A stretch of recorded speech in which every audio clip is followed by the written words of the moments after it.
some of the women were saying, hey, we hear Eric has a new job. What's he doing? And because we're such a death-denying culture, right? We are. She was kind of reluctant to say I was working for a cemetery organization. So she said, well, he's kind of in land development. From Six Story, I'm your producer, Diana Hong, and you're listening to Rev Up Your Potential with Hilda Gann, the show where we talk with entrepreneurs in Toronto about the stories behind their success and the lessons they've learned along the way. And now your host, Hilda Gann. Hilda Gann, Rev Up Your Potential. Welcome back. And my guest today is Ati Technologies. Ati Technologies is the owner and founder of Chapel Ridge Funeral Home. Welcome, Ati. Thank you. I'm pleased to be here. For those of us who don't know you, tell us a little bit about your business. Chapel Ridge is an independent, family-owned funeral home in Markham. We've been in business for almost 22 years now. About half the funeral homes in Ontario are corporately owned and about half are family-owned. It's traditionally been a family-owned kind of business for many, many years, but the last 30 or 40 years, corporations have been buying in. But we remain independent, and we're a busy funeral home. We serve about 1,800 families a year who have lost someone. Of course, because we're in Markham, we're extremely multicultural. We serve in virtually every cultural and faith community. Well, I've asked you to come today, Eric, because the ability to mourn and to celebrate somebody's passing has really been affected during COVID. And we'll get into that later, but let's start about you, and let's start a little bit about your career. Tell us a little bit about Eric and Eric's growth. Sure. Strangely enough, when I was a child and we'd be going on family vacations, one of the things that I used to do was count cemeteries that we'd drive by when we're driving through the countryside in Ontario. So I don't know if that was a forecast of things to come or whatever, but I look back and think, oh, that was an interesting thing. Probably not something that a lot of children do. But when I was, I guess, 19 years old, I was looking for a summer job, and I ended up getting into, this was in the early 70s, and I registered for something called the Experience 70 program that the Ontario government ran. And I ended up getting a job in a juvenile probation office at Victoria Park and Lawrence Avenue. 19-year-old kid working with kids who were under 16. My senior probation officer was an old Mennonite guy who used to get up here in Markham actually at 4 a.m. and do his farming, and then he'd go to work as a probation officer. And at the end of that summer, he said, Eric, you need to do this kind of work. And so after I finished my undergraduate work, which was in political science, I went into the University of Toronto School of Social Work, got a Master of Social Work degree, and began to work in the correctional system. I worked there for 6 or 7 years and rose up through the ranks. I became the ministry's policy and planning coordinator and felt a sense of mission about it. I've always been kind of a people-oriented person. But government is like any other large organization. As you move up through the ranks, they want to make you into a generalist, not a specialist. And so I moved around to 3 other ministries. I had 9 jobs over 13 years, director in the Ministry of Transportation Communications, a director at Management Board of Cabinet. And finally, I was the director of business regulation in the Consumer Ministry. We licensed and regulated real estate brokers, car dealers, travel agents, collection agencies, credit bureaus, funeral homes, and cemeteries. And one of the things in my 4 years there, one of the last things I did was to lead the overhauling of the legislation that regulates funeral homes and cemeteries. I was 35 years old, and I just decided that I'd had enough of bureaucracy. You know, government is fascinating, and I had a chance to do some really interesting things, and I changed jobs often enough that I was always having my own kind of emotional and fulfillment needs met. But after 4 years in the consumer ministry, I really felt like I was spinning my wheels, and I'm a doer. I like to get things done. And so I just felt like I was unable to accomplish things in the course of a day. And the politics, both the big P politics and the little p internal politics were grinding me down. So at 35 years old, I decided to leave. and I didn't have a job to go to. I signed on with Price Waterhouse in their consulting group. There was a recession going on, and they decided that they wanted to do more public sector consulting. And so I was going to be one of their people. And 2 months into that job, a company in the bereavement sector, Mount Pleasant Group, as they're now known, they were called something different back then, came to me and said, "We're looking for a vice president of marketing and public services. Are you interested?" And I thought, well, who'd want to work for a cemetery company? That's kind of weird. Well, I think Um, everybody's asking that question. yeah, like So, that's kind of weird. But there were land use issues, there were environmental issues, there were customer issues, there were government relations issues, there were all kinds of things that cemetery organizations can be very complex. It's not just the little country graveyard that you're talking about. Mount Pleasant Group, is a $500 million organization in terms of their assets, and they own and operate 10 cemeteries in the Toronto. So I had 3 years of doing that, and then they were starting a funeral division, which is now called the Simple Alternative, and I became president of that. They were looking for somebody who wasn't a funeral director, who had some leadership and management experience. And so I helped them launch that and get it rolling, and it's become very successful today. So I was president of their funeral division for 3 years. I want to actually go right back to that summer job. Yeah. What made that supervisor say to you, you should do this for a living? And that you said, yeah, I like what I did. So tell us that secret sauce that allowed you to Well, say, yeah, I want to do this. And he says, you're good at this. I think, it's like when you go for a job interview, you want to make yourself sound great but humble at the same time. And I think the question you're asking me makes me feel the same way. But I think the things he saw in me were, number one, that I have a heart for people. And so when I would meet with the kids, or when I would help take them out on an outing, horseback riding or something, he saw that I really had a heart for kids who were troubled. And in any of the helping professions, whether you're a teacher or a nurse or a funeral director or a probation officer or any of those things where you're in a helping profession, I think you need to have a heart for people. And I think he also saw that I was hardworking, and that I, was prepared to put in the time to get the job done. It wasn't just a 9 to 5 thing where you come and take your paycheck and go home.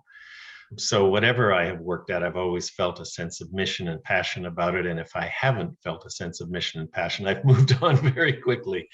So I think those are the things he saw. And, I, having gone into the funeral industry after working in a lot of different parts of government, I think I'm back to my social work route a lot, because the nature of our work in helping grieving families is much the same as any other kind of social work. I went back to that route because I thought, I wonder if there is a connection between the 19-year-old that was helping in a correctional juvenile center and the person who said, yeah, I want to be a funeral director. So I will take you through that storyline. And when the Mount Pleasant group said, come join us, and then you said, who would want to be a funeral director? Okay, so afterwards you said, yeah, there's more to it than this, right? I suddenly thought, you're right. There's land use planning, there's customer service, there's many, many aspects, a multifaceted role that would keep somebody engaged. But the question you asked, why would somebody go to work in a funeral center? I think all of us are asking that question. So why did you say Well, yes? going first of all to work for the Mount Pleasant Group was kind of a nice bridge, that I had left being an employee in the public sector, and now I was going to be an employee in the private sector in an organization that had existed since 1826. It predated the banks. The Mount Pleasant Group was started as the trustees of the York General Burying Grounds back, when the town of York, the forerunner of the city of Toronto. That's what you mean, not the region of York, but the Yeah, town no, of the York. town of York had Gotcha. 1,500 people, Yes. kind of down at the lakefront at the foot of Yonge Street. So it's an old, venerable organization. But when I was introduced to the management team there was a guy as VP of Finance who'd come from, Stelco and one of the large accounting firms, and the HR person had come from one of the big HR consulting firms, and the guy who was in charge of development, was a landscape architect. They were a brilliant group of young people. And I thought, wow, people don't think of cemeteries like this. I remember my wife, just a funny story. My wife was part of a women's group. It was actually a Bible study group that they used to go to Tuesday mornings. And when I went to work for the Mount Pleasant group, some of the women were saying, hey, we hear Eric has a new job. What's he doing? And because we're such a death-denying culture, right? We are. She was kind of reluctant to say I was working for a cemetery organization. So she said, well, he's kind of in land development.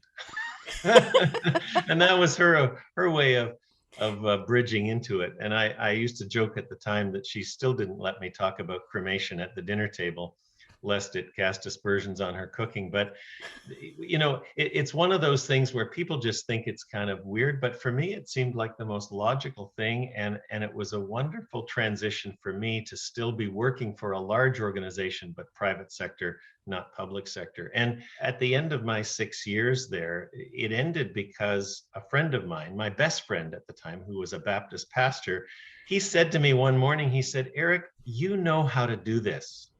Why are you working for someone else? And a light bulb just went on. And it was like, you know what? That's right. I could do this. So I spent the next 2 years in a little home office with my kids at home, and Suzanne with her part-time teaching job, raising money, developing a business plan, getting a deal with the bank. I didn't have $6 million that I needed to build a building and launch a business, borrowing money from everybody I knew, private equity, acquiring the land, and then going through the fight for zoning, because in a community, especially, in a community that has certain cultural roots, it's like, no, we don't want a funeral home in our neighborhood. And going through those fights, and then the building itself, building it, opening it, staffing up, all of those things. So I spent 2 years doing that. And in April 99, we launched the business. Those were really enjoyable years. I didn't realize how much I enjoyed growing and building something. And so even things like choosing a name, for the funeral home. And so I thought, I don't have such a big ego that I'm going to call it Tappenden Brothers or something, well, there's no brother anyway, but I didn't want my name necessarily on it, which most funeral homes do. They've got the name of the individual on it. But I tried to think of, I want something spiritual, something high ground. Chapel Hill was already taken, so Chapel Ridge, just the evolution of those things, developing a visual identity with a graphic artist and all those things. I love that. I really, really enjoyed the creative side of that. Sometimes it's a little humbling trying to raise money, asking family and friends to trust you to put money into a business. And I was surprised how many people did trust me. Seriously, when you talk, there's a comfort to the tone and the intonation. Your voice always speaks of comfort.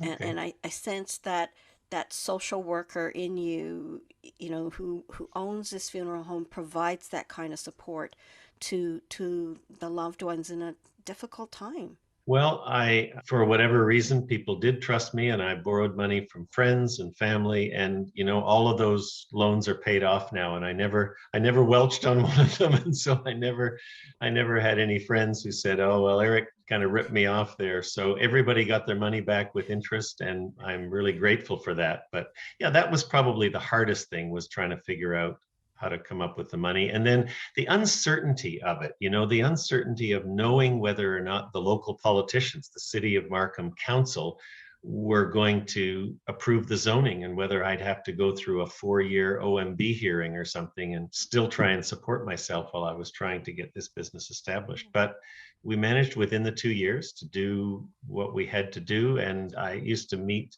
over at the Hilton Suites in the dining room. That was my interview room for interviewing staff. And so I've had more breakfasts there than you can shake a stick at. The owner and the manager there all knew me. The waiters knew me. But, you do what you have to do to get a business going. And it was pretty neat to have a 3-day open house when we decided to open the business. Before we had any funerals, we had a 3-day open house and toured people through the embalming room and all the chapels. And yeah, that was a neat feeling. Did you get a decent turnout? Did a lot of people come? We had hundreds and hundreds of people come Wow. through because I think, even though we're a death denying culture, I think people, once they realize they have the permission to ask questions about stuff like this, it's something we all think about and wonder about, even if we push it back in our minds, because we don't learn about it in school and we don't talk about it at cocktail parties and we don't have much experience. Most people in their life on average organize one funeral as an adult, and sometimes two for two parents, and sometimes we don't do any because our brother or sister does it. We don't have a lot of experience. So I think sometimes people have a lot of questions, and when they realize they have permission to do it, something as weird as an open house at a funeral home, we had hundreds of people come through. And everyone was oohing and ahhing about how beautiful it was. So It that is was a nice. very lovely place. It's very well decorated. I've had to go to your place a few times for we had our own business, so when staff Yep. had families, we would be there for them and stuff. And We deliberately hired an architect who had never designed a funeral home before. That was one of the criteria, because we said we didn't want them coming in with preconceived notions. So we have, for example, a ton of natural light in our building.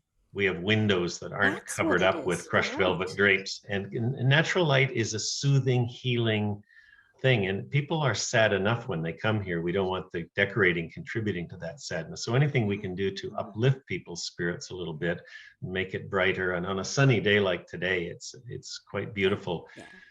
Yeah. I want to get back to the zoning because Yes. that's a key thing for you. For those people who don't know, when you're trying to rezone an area, you have to go through an OMB hearing. And Yep. the process can be very, very laborious. And the term is NIMBY, not in Yep. my backyard. So Yep. nobody wants a subway in their backyard. Nobody wants a mall in their backyard. And who wants a funeral home in their backyard? How was that journey? Was that tough?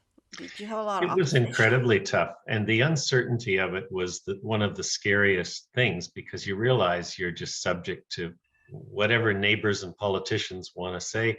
We had actually bought a property on the west side of Leslie Street, just south of Highway 7, just to the south end of the Le Parc banquet hall there, which is a kind of a business park area, but a lot of it was undeveloped at the time. And we had applied to sever a 1.5 acre property there, and we had gotten unanimous approval from the council in the town of Markham at the time. I had worked really hard to go and visit every single councillor and show them our business plan and what we were going to contribute to the community, and they were all on side. I think it's fair to mention the name of this individual who scuppered that property, because it's illustrative, I think, of what was happening.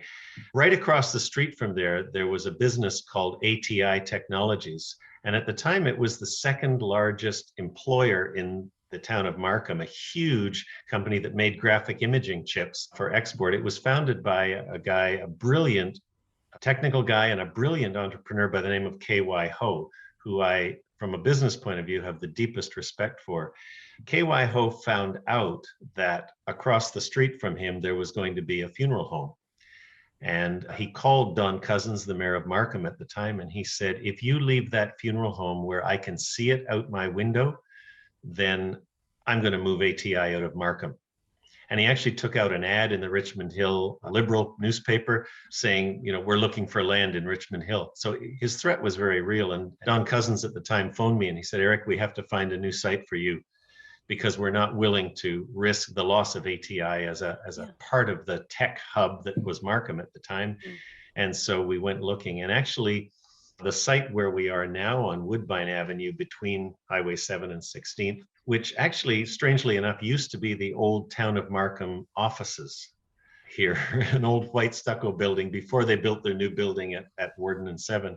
And it had been sold to a developer who then leased it to the school board for a while. And the developer had the presence of mind to know that if he could get funeral zoning for that land, it would be worth a lot because there's no other land in all of Markham and Richmond Hill that was zoned for a funeral home.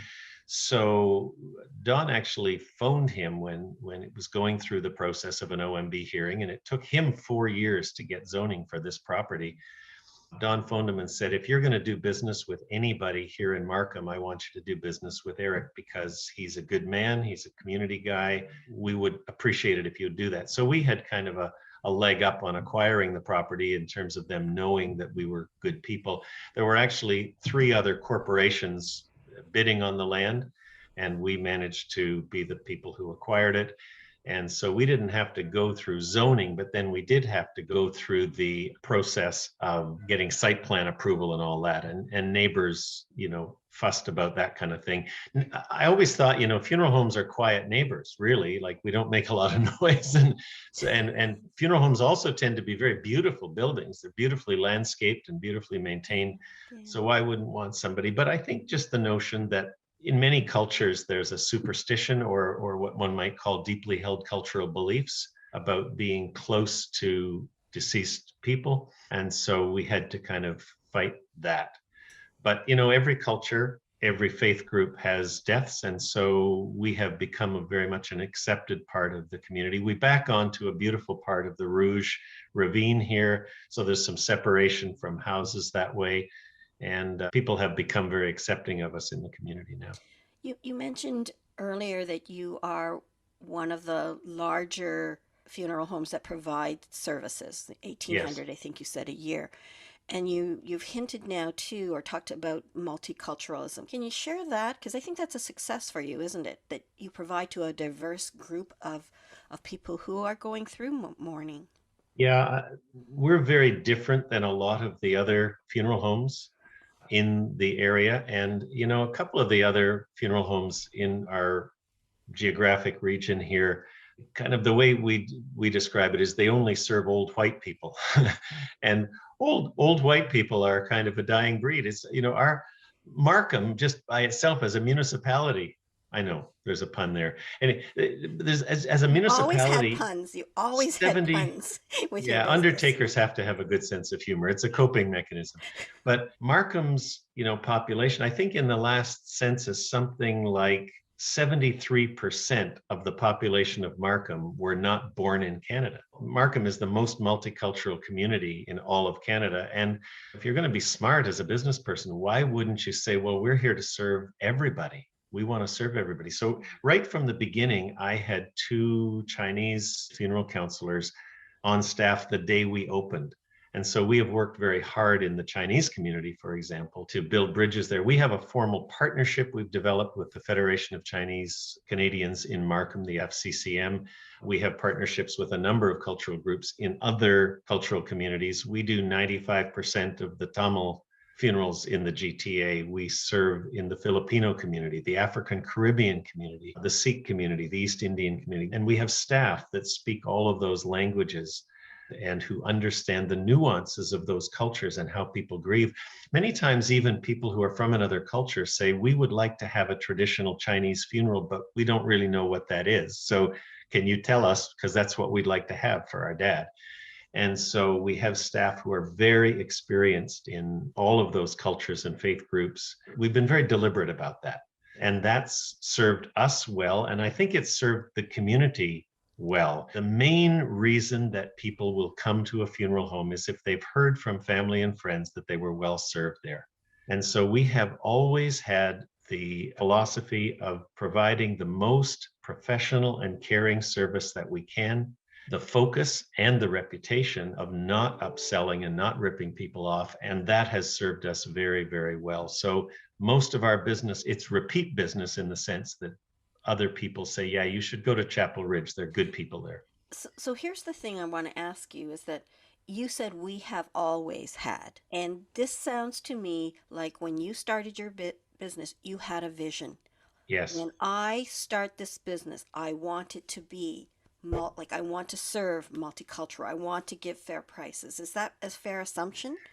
Absolutely. Yeah. And I mean, I remember, part of my business plan was a marketing plan. And in a marketing plan, you talk about your vision, you talk about your philosophy and how you're going to position yourself in the marketplace so that people can see why they should come to you instead of somebody else. Sometimes, we do seminars and stuff, and I talk to cultural groups. I remember speaking at a Filipino seminar one time, and I said, just to demonstrate to you that we understand the nuances of your culture when it comes to grieving. There's two things I understand about Filipino viewings. Number one, when you have a viewing or a visitation, everybody brings food. They eat and they share food together. And some funeral homes, they slap you on the wrist and say, no, you can't bring adobo chicken and pancit and noodles and into the funeral home because it's smelly, and if you spill it on the carpet, so you can't bring food into the funeral home. Or if you have food, you have to order it through us, and it would be the sort of funeral sandwiches and stuff like that.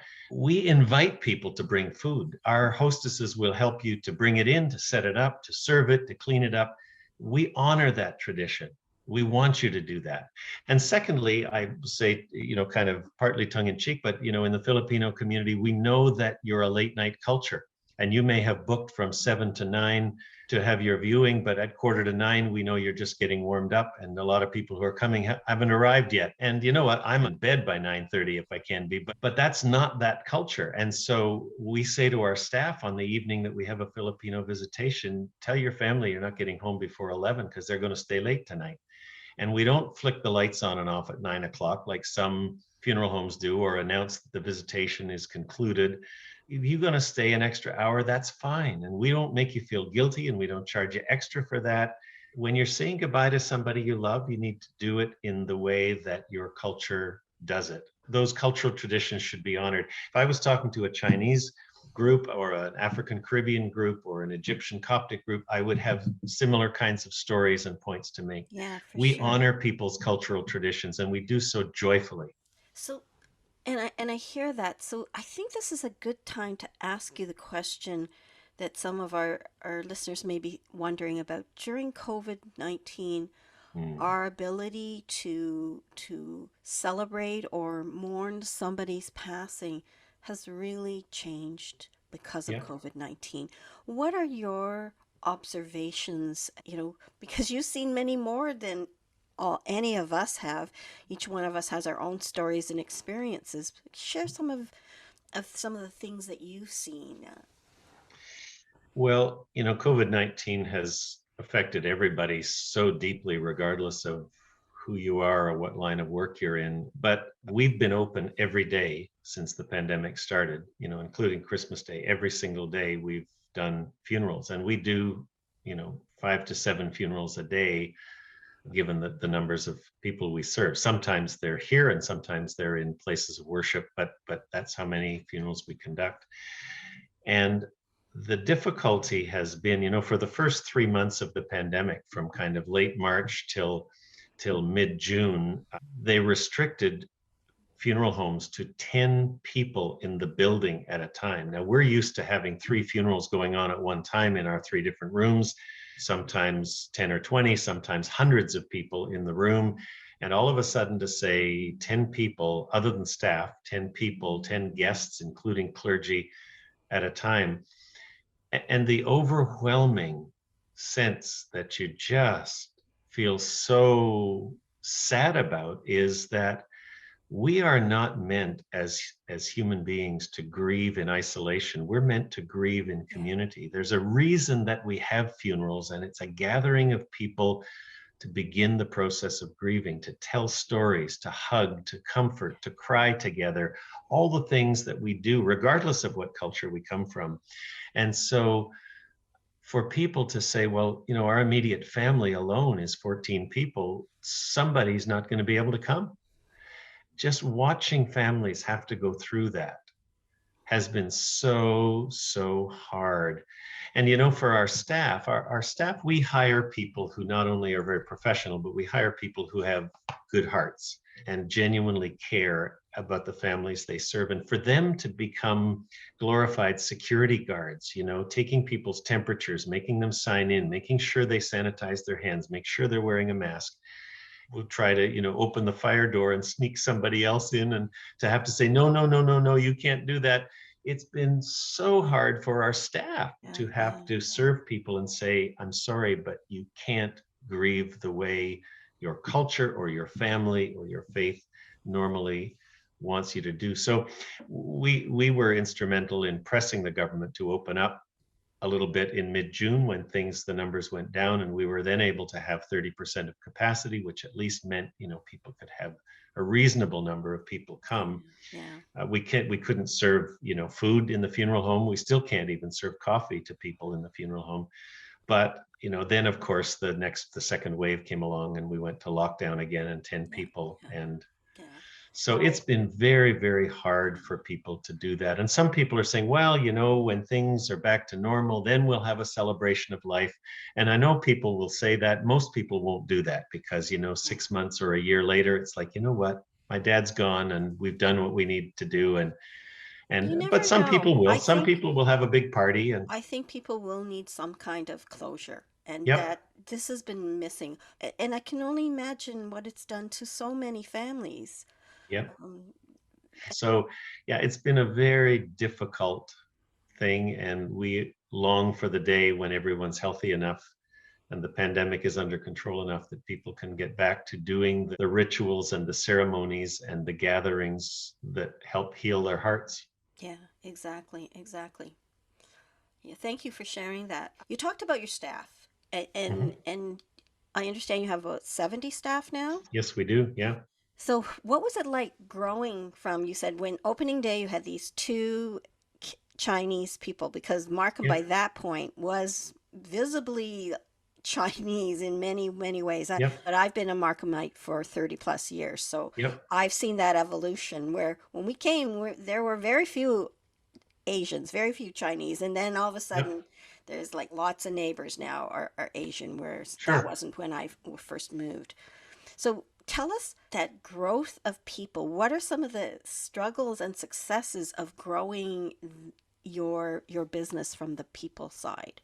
We started out with, I think, 12 staff at the beginning, and I was very optimistic about how quickly we would be able to get to break even and get to profitability.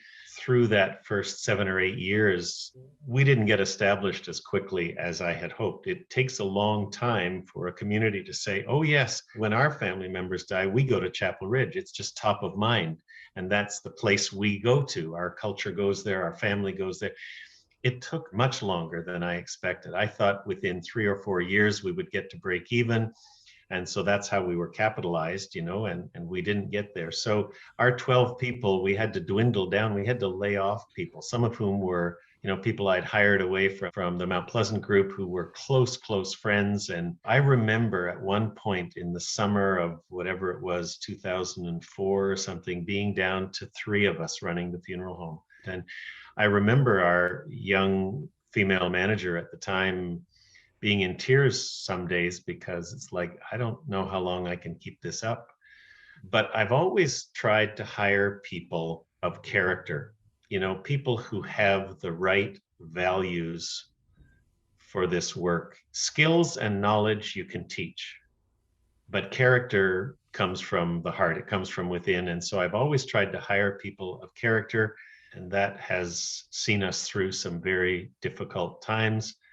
Yeah, about half our 70 staff are full-time people, and about half are part-time people. We have lots of retirees or people who are going to school or people doing other jobs and they want to work part-time in this business. And because we do a lot of evenings and weekends, those are our busiest times, it's a great part-time thing for a lot of people.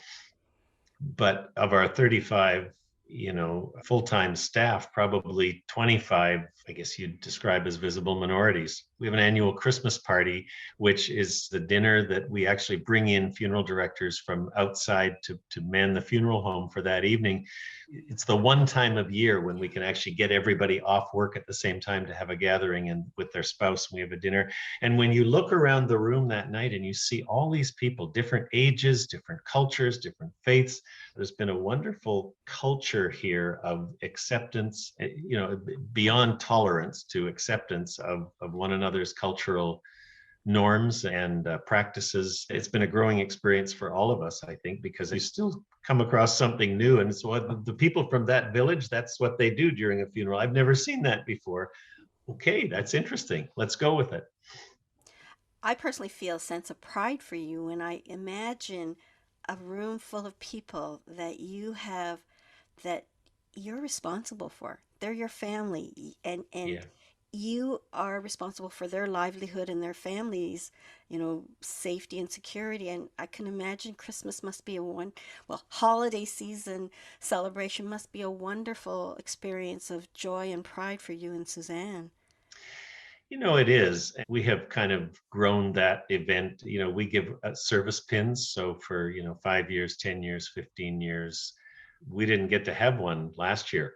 I'm really hopeful that we'll have one Christmas 2021 to have, more service pins given out. And we give a little bio of the person and what makes them special, and then present them with a gold service pin. And there's a 15-year one, has a diamond in it and stuff, just to make it special.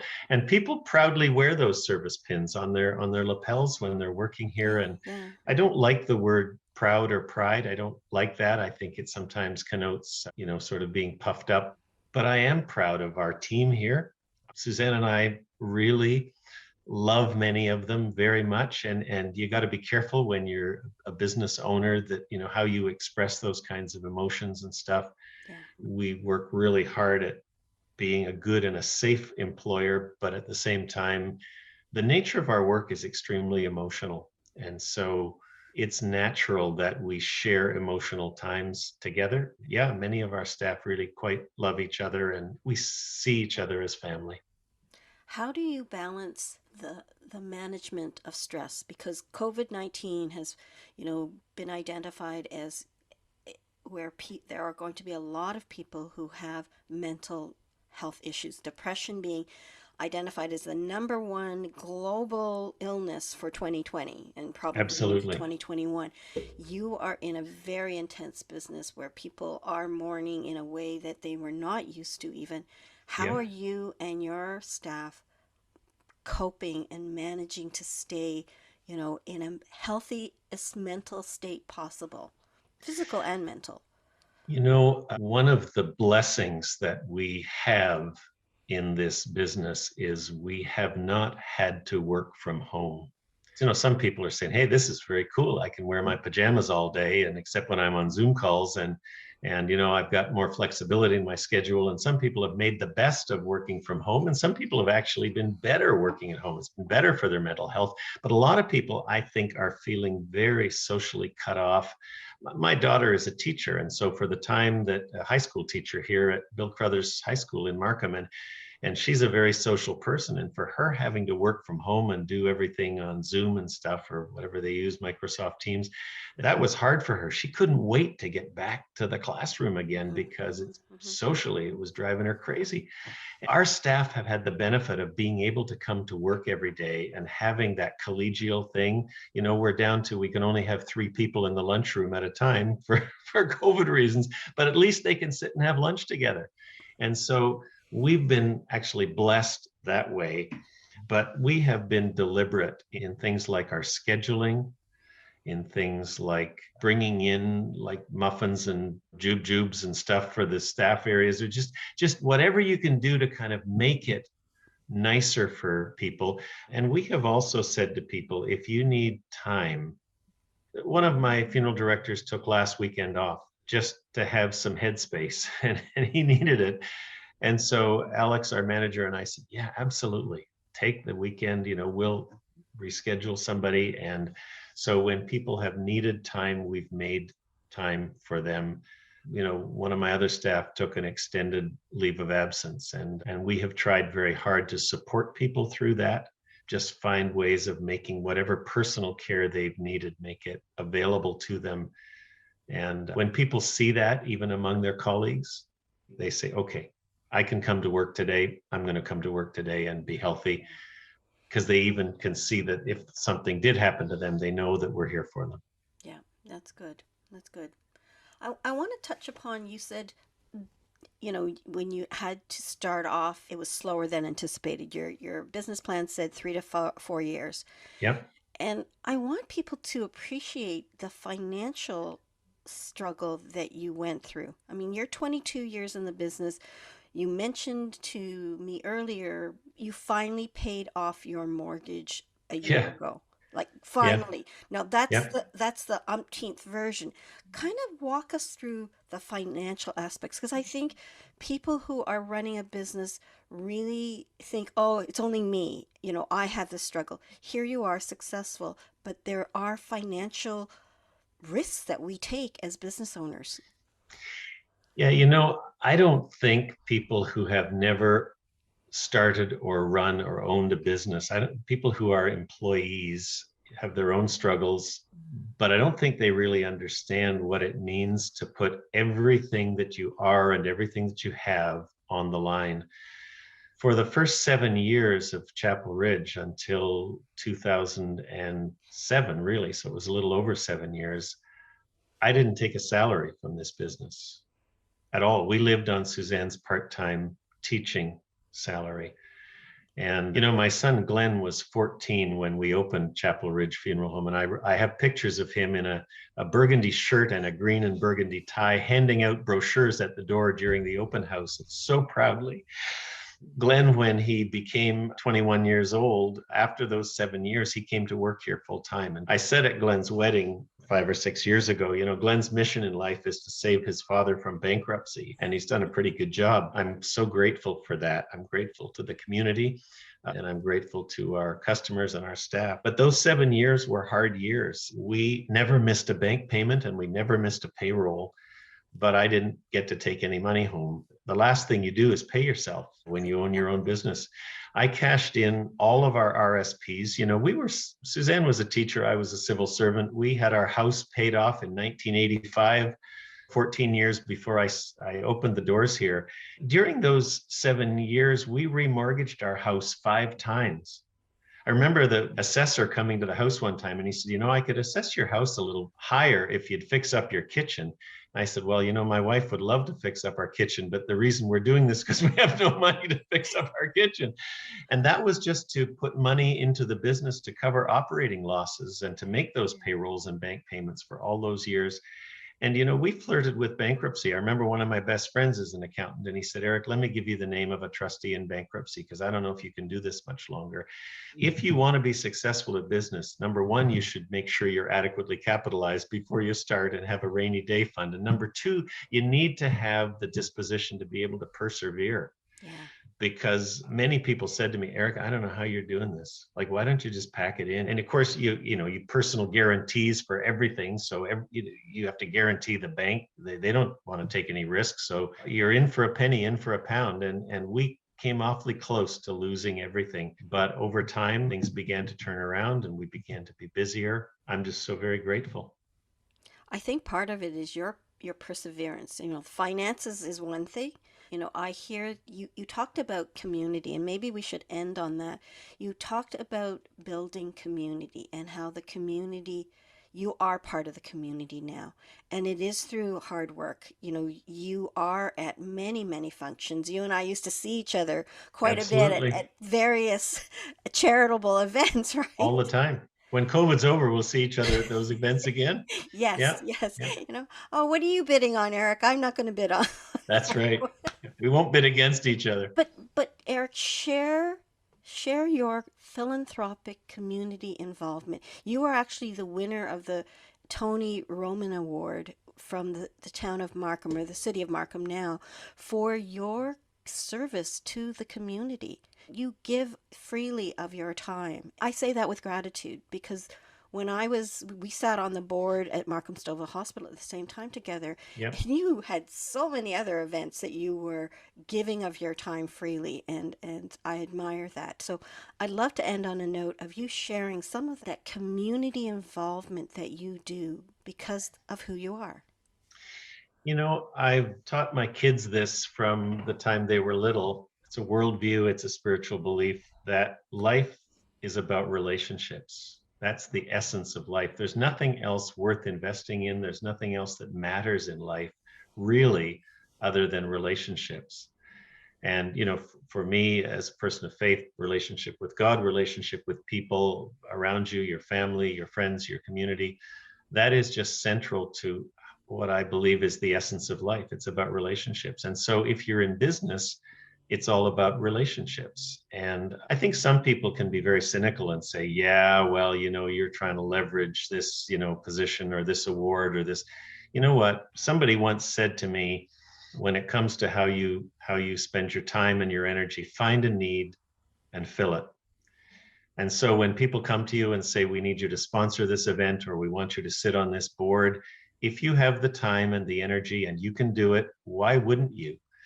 Because that's what life is about. It's about those relationships. And when you develop relationships in a community, in a church, in an organization, if people learn to know you and trust you, then when their dad dies, they'll come to you.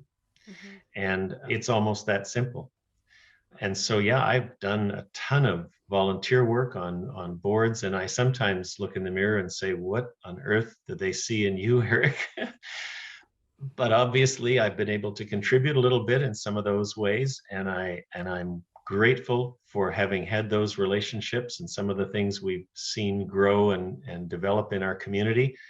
The new hospital, when we doubled the size of Markham Stouffville Hospital, I was on the capital campaign committee. That, in fact, I'd asked the two co-chairs, Frank Scarpitti and Peter Mason, if they would accept those jobs. And then we raised $56 million in the community to build that new hospital. I look back on those and feel good about them. And I continue to do whatever I can. I'm on the Police Appreciation Committee for York Regional Police, and I've been on the Character Council and other things.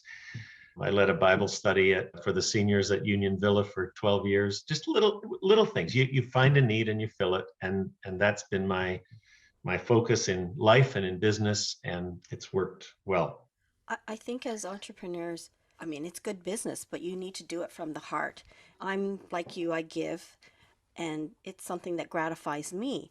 But what I never realized was when I started to go to some of the holiday events, and then you see somebody who was on a different charitable giving committee, and now you see them at this committee, you think, oh, so there are some of us who just keep making the rounds in our community. And I think that speaks to us as people. And I know when my husband and I had our own company, when we got to a point where we were on a roll and building, we said, we're grateful for where we are. It's now time to give back. And to us, giving back to your community is your professional community, your physical location community. It's all about giving back. And I think that's a thing that I want entrepreneurs to think about, is giving back and showing the gratitude for that. Tell us about what's happening next. What's up for you personally or professionally? So I'm 67 years old. I'm not feeling like I'm ready to retire, not even close. I want to continue to work full time until I don't feel like I want to anymore. And so I'm going to keep busy. And we, I think, have a couple of projects on the go in terms of growth and expansion. We're not trying to become a large corporation. We're not trying to, open multiple locations all over the place, but we have a couple of projects that will allow us to serve the families that we serve better, more effectively. And so we got a couple of things in the hopper on that. And I'm going to keep working full-time, busily doing that in terms of what comes next. How do people get a hold of you?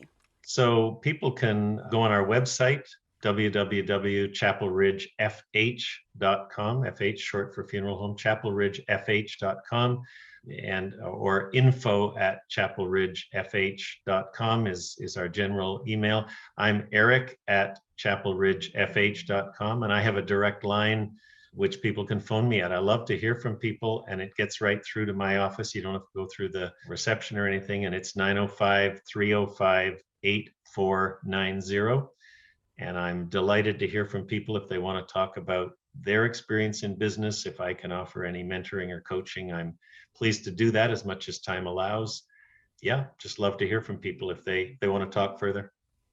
Well, it's been a pleasure talking to you today to really gain some insights as a business owner. You've had a journey of 22 years, and I think enriched us as people who want to go forward in our business. It is tough. It is tough to be an entrepreneur. And it's been my delight to have you join us today to share your business, to share your journey, and to share with us some of the insights for us who are trying to struggle through our mourning and the losses that we've had during COVID-19. So thank you very much, Eric, for coming in and being with me today. And if you like this interview, we do have a podcast with many more interesting people. So sign up, follow us, subscribe, and hope to hear from you as you listen to more sessions. Thank you very much. Thanks, Eric, again. Thank you.